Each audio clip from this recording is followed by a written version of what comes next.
I'm Fox News Autos editor Gary Gastelou, and joining me in the Fox Garage to talk about the Cadillac Project GTP Hypercar is Cadillac designer Chris Michaelauskas. Welcome. Hey, Gary, how's it going? I'm good. So listen, you're a designer, car designer. You work on street cars, very different than a street car. Obviously, when you design sedans and SUVs, you have packaging, aerodynamics to think about, but those are really more important on the track.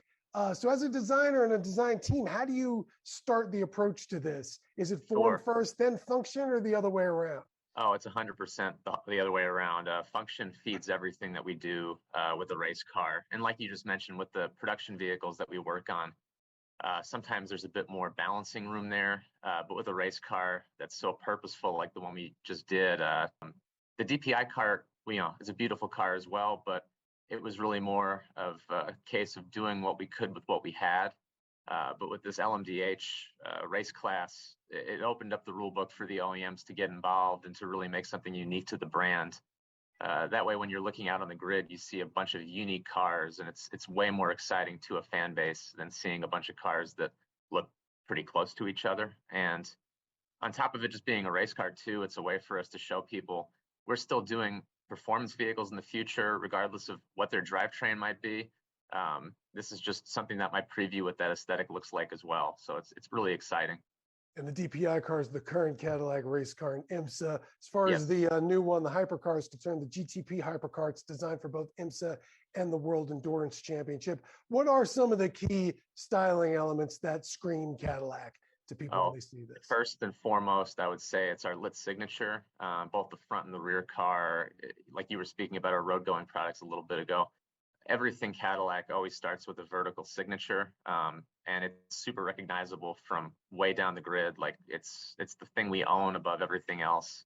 And then when you get into the surface language of the vehicle, it's not just slabbed together like you'd see some race cars do. It's really just treating it with beautiful sectioning, beautiful surfacing that you could see on some of the road going cars that we've done as well. The hood in particular is quite nice because it really incorporates the Cadillac peak across center line and some really beautiful filleted fenders. And then speaking of the fenders, you'll notice we have these floating blade elements that come off of each fender. And this harks back to some of the vehicles that we've done in the past as well. Like you look back at the cars from the 60s that are really, in my opinion, some of the most iconic cars that we've done. That was as a response to the space race going on at the time. This is really a modern interpretation of that. It's really just having a stealth fighter in the back of my mind and like what that aesthetic looks like on the track. I think it's going to really separate us from everybody else.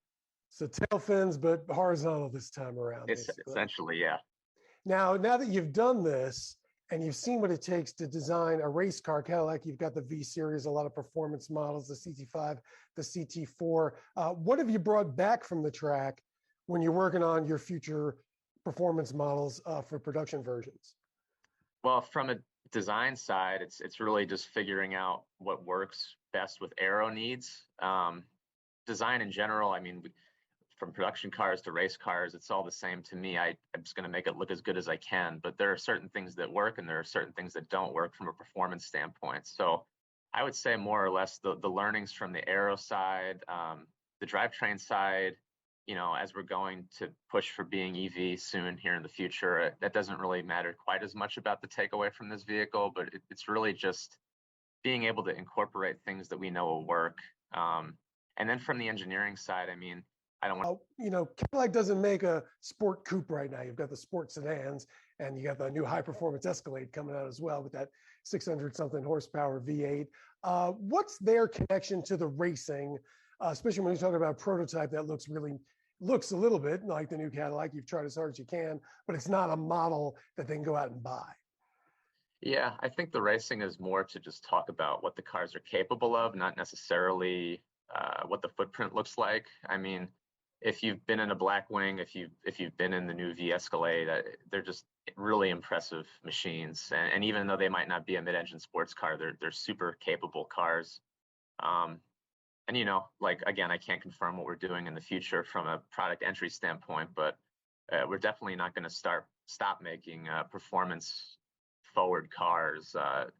And they might even go beyond what you're seeing on the road today as well. So definitely something to stay tuned for.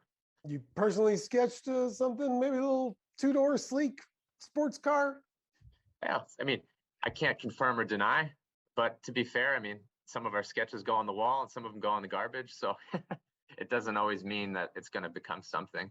I think more or less, regardless of what we end up doing, I just feel like performance is something that's never going to leave the brand. And that's the big takeaway.